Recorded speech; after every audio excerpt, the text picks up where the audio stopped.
name is I'm the first reporter of Latin Islam region. So first, let me ask you, in your mind, what is Legions?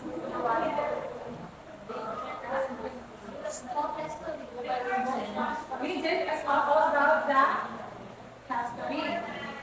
So, next. So, Legion, everybody read.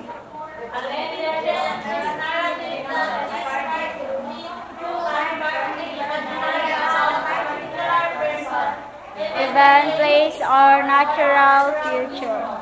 So, a legend denotes a narrative that is particular or imaginary about a particular person, event, place, or a natural feature. When we talk about narrative, it's na not kasabihin. No, na murag katuhan siya or kanang walang siya makakakaran ng mga kapatid. So, ang legend po is all about the history. Ang narrative siya sa history. So, it is a form of story containing miracles and wonders handed down from generation to generation. So, ang legend is mapasa-pasa sa ito, generation to generation. So, they are not arbitrated by accepted proof. A legend is closely allied to history, although it's not verifiable. Legend will continue to develop because none of these basic rating present can write down or preserve all the history of every person, place, or thing in the minds of future generations.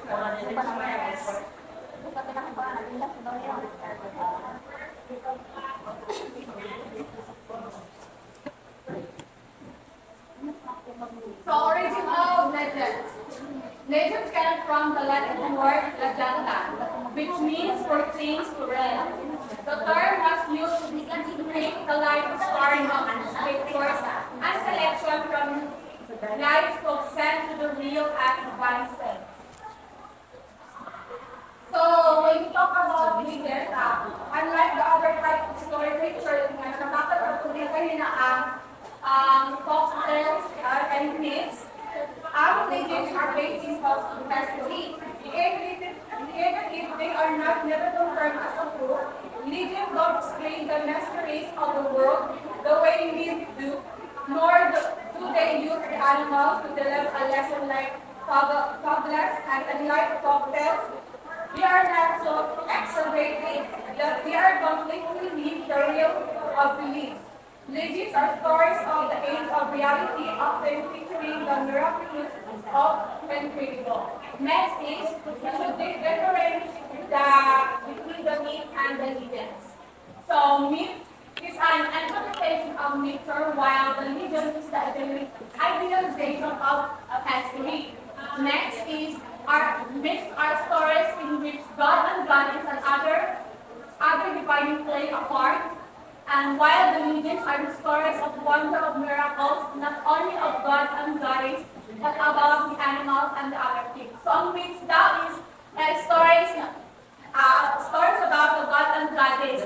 While ang legend is stories about the miracles, not only for god and goddess, and also about the animals and other things. We know other things, among them mga plants and places. Next, myths lies in one or two localities and has one or two characters whose names and sometimes their motifs change with the locality, while the legends are found everywhere in one from another. And myths usually built into one episode on a single act of the hero.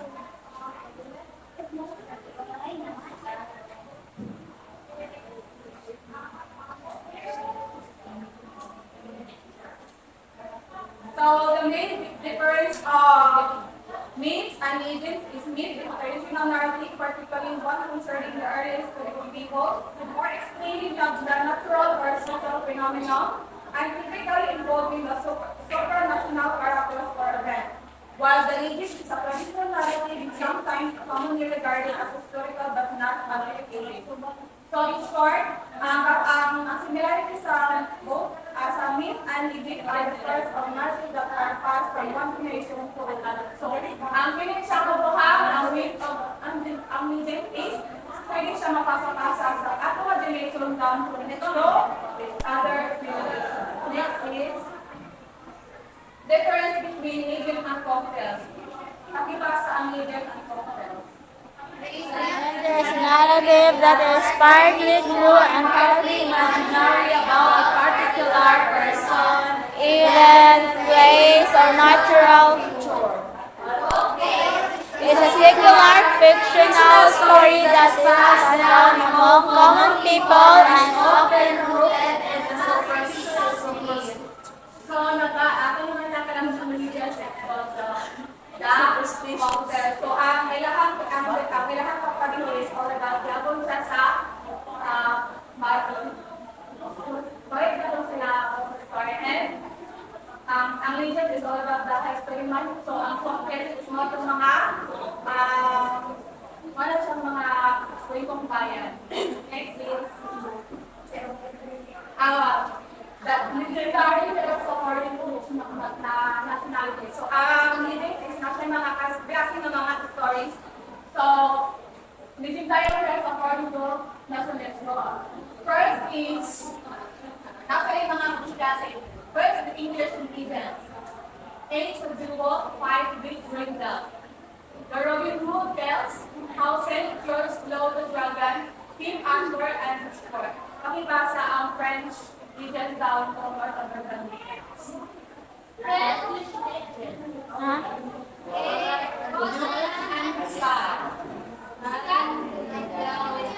Aksa naman is that legend.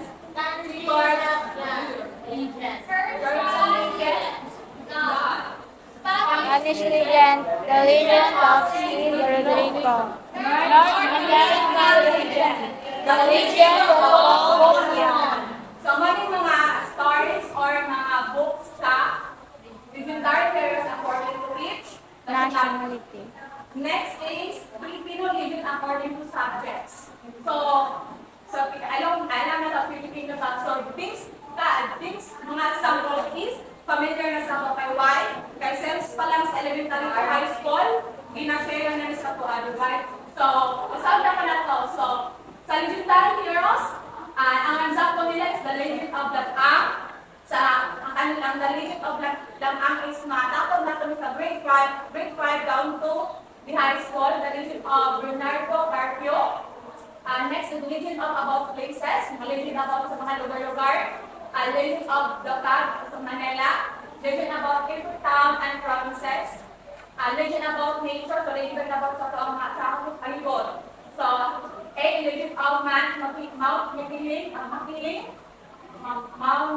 Mayong, Mount Canlaon, Mount Inatubo, Mount Sinukuan, Mount Paypay, Mount Ilong-Ilo, legend of Pasig-River, and etc.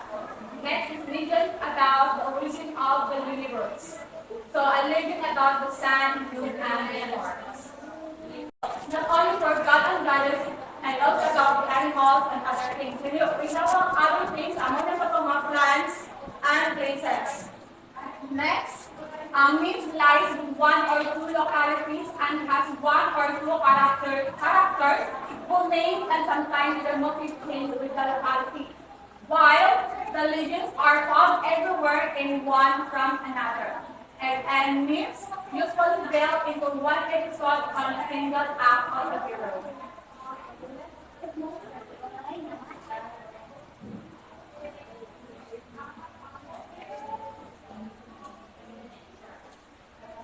So the main difference of myths and legends is myth is a traditional narrative, particularly one concerning the earliest people, or explaining the natural or social phenomenon, and typically involving the supranational characters or events. While the legend is a traditional narrative, is sometimes commonly regarded as historical but not authenticated. So in short, ang similarity sa both as a myth and legend are the stories of narrative that are passed from one generation to another. So ang pinig sa kabuhang, ang myth of ang legend is pwede siya mapapapasa sa ako generation down to the next row, other generation. Next is difference between legend and cocktail. Pakibasa ang legend and cocktail. There is a narrative that is partly true and partly imaginary event, place, or natural feature. It's a secular fictional story that is passed down among common people and often rooted in the superstitious belief. So, ako naman nakalang sa Malaysia textbook. So, ang kailangan kapag-ino is all about labon siya sa Bible. Sorry, ito sila and ang legend is all about the history man. So, ang content is mga itong mga mga stripong bayan. Next is that military pero sa foreign na nationality. So, ang living is natin mga kasi ng mga stories. So, living tayo rin sa foreign to nationality. So, first is nasa yung mga kasi. First, the English legend. A is a duo, 5 big ringdove. The Robin Hood tells how St. George slew the dragon, King Arthur, and his court. Pakibasa ang French legend down from North American legends. Huh?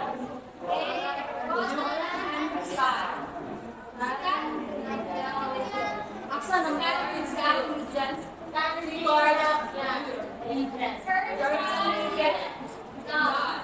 Spanish legend, the legend of King Rodrigo. The legend of Old Leon. So, maling mga stories or mga books sa legendary characters according to each Nationality. Next is Filipino legend according to subjects. So alam na sa Filipino ba? So, things mga sample is familiar na sa kay why? Kay SEMS pa lang sa elementary or high school, ginashare na sa tuwan, right?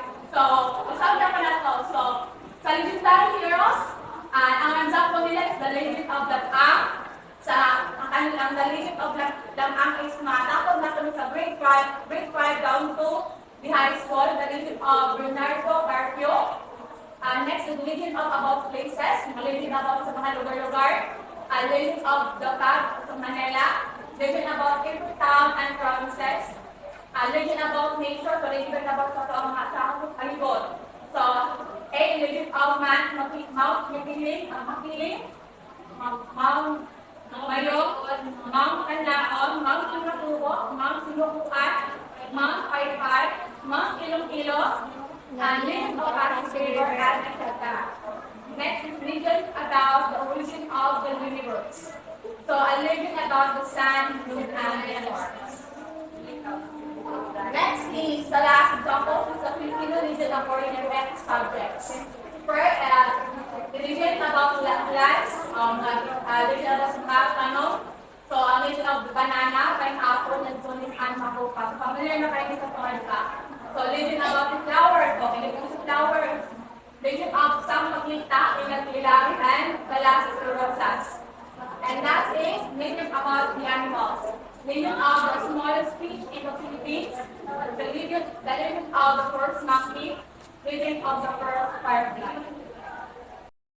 Afternoon, classmates. Okay, so this is the continuation of Group 5 course, which is the legend. So last meeting, Miss Campos discussed about the legend, the definition and the differences and other examples of legend story. So now, i-discuss na to about the values of legends in children's literature.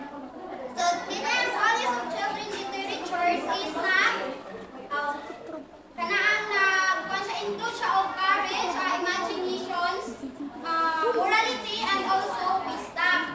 So, but before na siya discuss, ako sa iwan sa inyo na ang legend is narrative story, diba? Tama ko? Partly imaginations or partly true or kanaang tinuod siya. So, now, let's proceed to the number 1. So, please class read the number 1.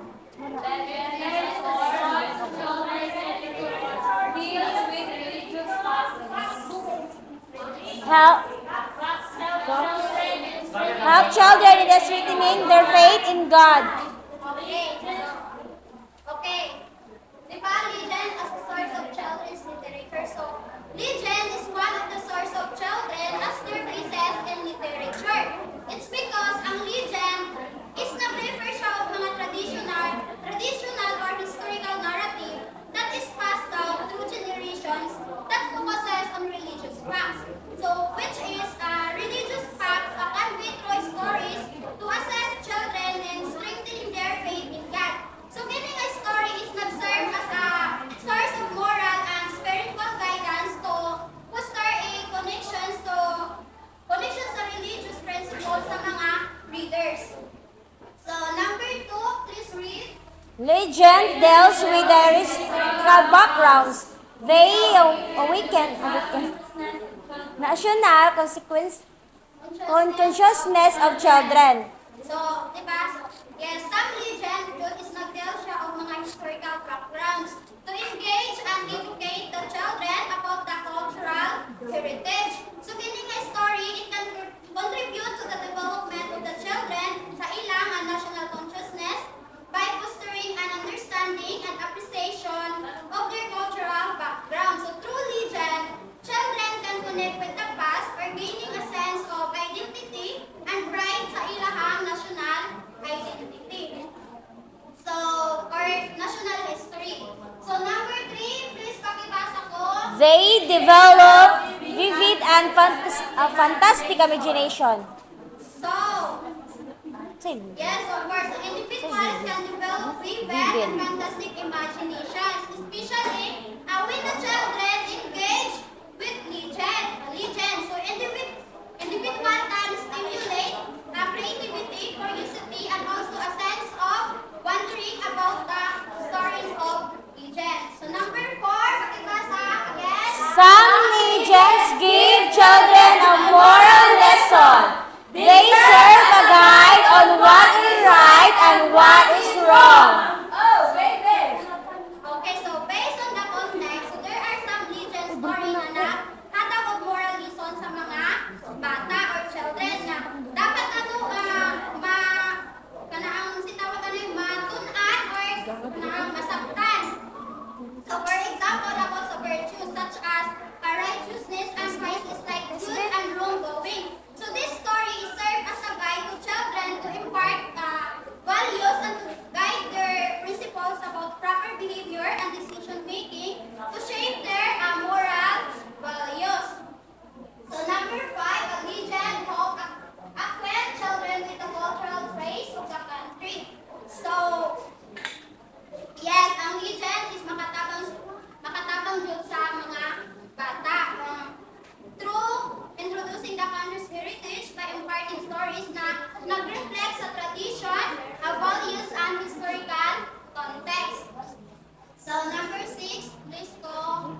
7 slide. Ano ba yung number 6? Kato siguro tong they, Wait, tayo balik daw. they gives pleasure and enjoyment to children. Ay,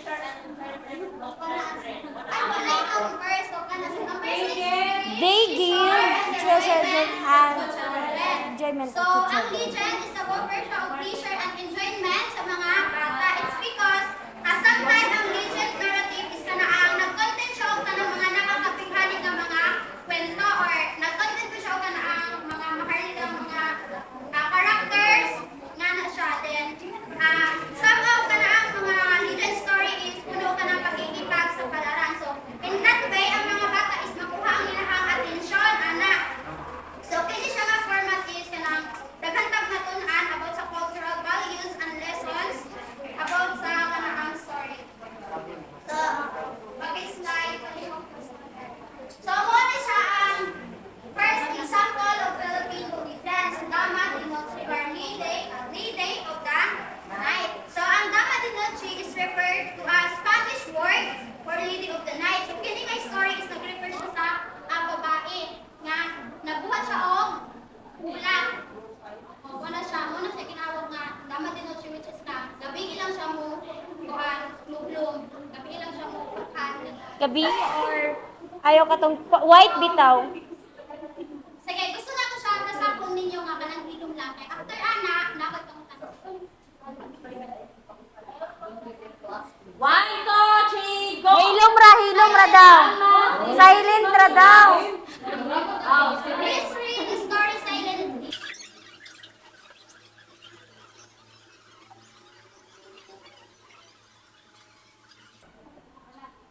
Mana? Okay na. Dali na kasi. So, what is the story about? About friends. Love. Love. About the princess. Princess. Isa lang, say it. Ako love. Sa love. Salam. So, sige, maabot ko na siya ka na. Ang akong sumunta na is, nasa siya na buwan. So, who is the main character of the story? Princess. And the gardener. About the flower. About father. About the flower. So, karon, so what is the theme of the story? Love. So, love. Okay, namoy point, but the theme of the story is not revolves siya sa love, a sacrifice, and the enduring nature of a lover's Yeah. the princess And the gardener. So, where's the settings of the story? Nagulat siya. Sa tawi-tawi sulod. Oh, yes. So, ito na yung story is... So, di ba mabasa ninyo may story nga si ang princess is nag-wish siya nga gusto na lang niya mapatulog. Bulak. May imong bulak. Oh, yes. Kay nga naman, kay gusto niya ma-continue iyang connection sa iyang lover. Which is, wala na siya kabalo kung nakusa ang iyang lover. Di ba, kay nawala man, kay Oo. nawala sa iyang papis. Wala siya kabalo sa iyang lover. Moto, ang iyang wish niya, Kung siyang bulak. Sa Ginoo nga, mabot siyang bulak kay para ang iyang nawan is ma-continue pa yung connection sa katuwang. Yung gardener lover. Eh? So next is Stephen.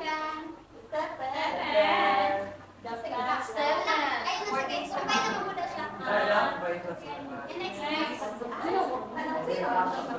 Okay, so the next example is the firefly, bat, mosquito, turtle, and lizard. So sige, basahan na lang ninyo paliko. Long, long ago, all the animals of the earth live around very freely and fertile but mosquito, turtle, and lizard. Then came a time when some of them began to get killed, one by one the people. Decide to call the animals of the meeting. 6 of them fell to attend the meeting, but Hannah summoned them to his place. After hearing their problem, he gave each one a punishment. The firefly, who could not see in the dark, was given a lantern to be attached to his body so he could light its way. The bat, who had no wings, was given wings that he could only use only at night. So, di ba, sa story, ang kanahan sila, di ba, five, six na ikuan nila, pero walang specific kung saan isa ka animal. So, which is five na lang sila. Firefly, bat, mosquito, turtle, and lizard. So, di ba, ipatawag sila sa meeting. So, wala na sila naka-attend. So, it's because na sila ka na ang mga, iya nga mga problem. So, ang ipuhat sa Bathala is iyang ipatawag ang ganang lima ka-animals dito sa iyang village or Palas. Palas. Palas. Palas ba? Basta muna siya. Basta palasyo. Muna siya. So, ipatawag si Tuha. So, kumana na, nag-attend naman to nga 5 animals. So, ilahan na yung isa-isa kung sa ilang mga problema. So, diba, after na, nadunggan na sa Bathala ang ilang mga problema is, gihatagan na din sila o na ang mga unique characteristic na punishment. So, which is ang firefly is gihatagan siya og lantern to light nga gabi lang siya mo musika. Mura ka nang Makakita siya. Anilipot. Di na siya makita ng musika pag gabi lang. Para na makita siya. So, ang Dadalan. is gihatagan siya og kakak, which is nga sa gabi lang po kuan. Ang sa? Ang bat. Or kanang kuan ba? Itawag ka na uy. Paniki. Yatagan siya o kuan kakak. So, ang mosquito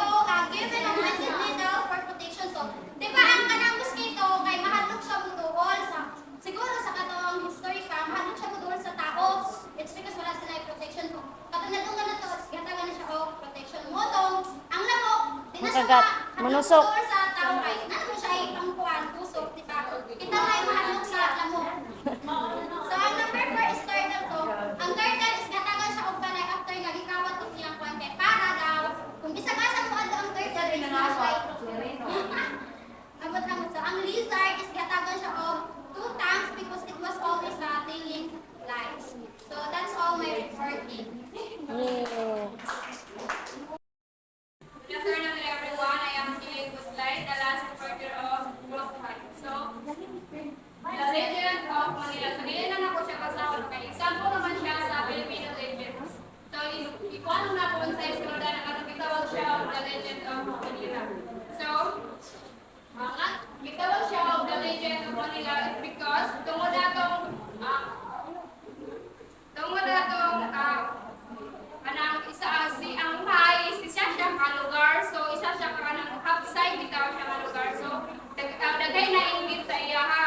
So katong nainggit is kanang nagkuan sila ilang gisulong ang lugar sa Mai, mao na nagkakuan sila, nagkagubot, nagkaroon sila nagkagubot, tapos napildi man tong ang nagsulong sila o man ginim ato, tapos nadaog ang Mai, tapos sila ang pagkadaog is nag-offered sila og kanang flowers as thanksgiving sa ilahang God. Ang name ato nga bulak is tawag siya nga nilad. So pag halad ato nga bulak is kanang daghay nakakita. So ang katong nakakita nga bulak is nagasinggit sila nga naalagi daw kanang nilads there, may nilads doon, may nilads doon. So there are may nilads there. So gitawag siya og kanang may nilads. Dayon kanang taas naman kayo siya nga tawagon siya og may nilads. Ilaha lang di short mo gitawag siya og kanang may nila. So mo na siya ang the legend of Manila. So next is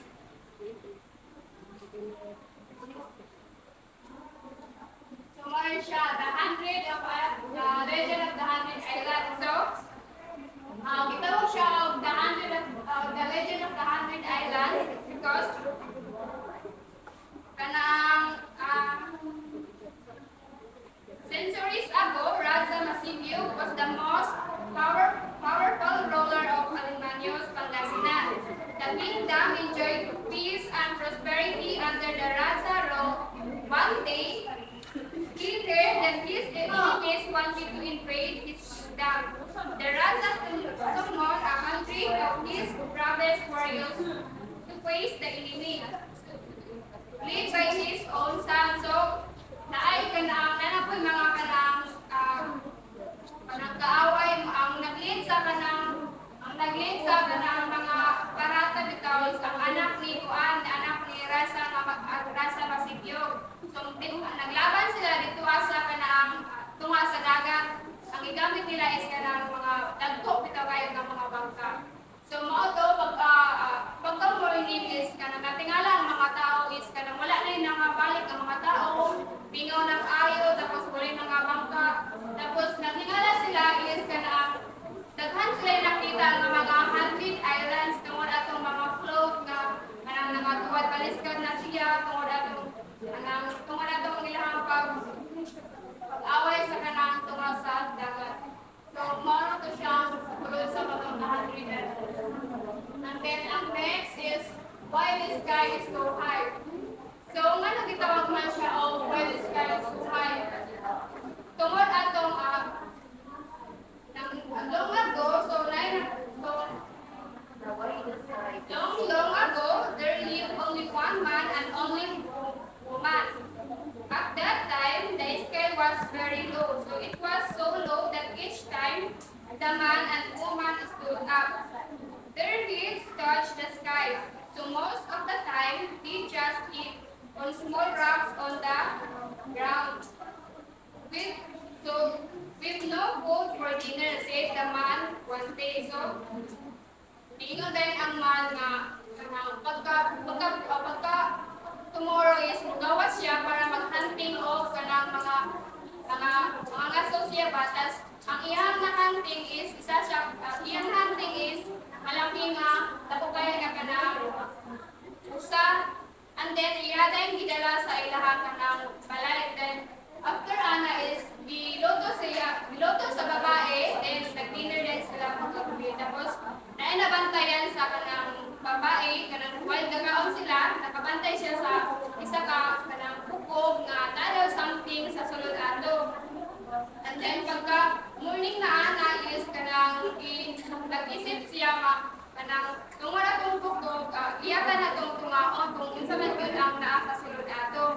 And then pag-start niya o kanang buka ang mga bukog is kanang ikuha pa niya iyaha kanang supply o kanang kwintas tapos isalin niya dito sa sky. And then sa pagbuka ni kanang magbuka siya og kahoy padulong sa katong bato is kanang naigo man ang kuan sky mo tong nasuko siya. Then giingnan niya ang sky nga kanang patas-tasan siya para dili siya maigo. And then nidalugdog siya, nidalugdog dahil siya niya. Nitaas lang siya pero dili kaya nga siya nga taas. And then second niya nga pagka muna na po sa kanang kuan sa isa ka bukog, wala man gyud siya na kanang natunga gyud. So naigo na pud ang kuan sky. Then giingnan sa niya nga kanang gusto na niya mutaas kung asa siya gusto ginan niya sky tapos nidalugdog na lang siya, nidalugdog niya. Wala na siya kabantay nga ang sky di ay anamanam na og kataas. Then dito niya na-realize nga ang iyahang sudlay o iyahang kanang necklace is nasangit na. And then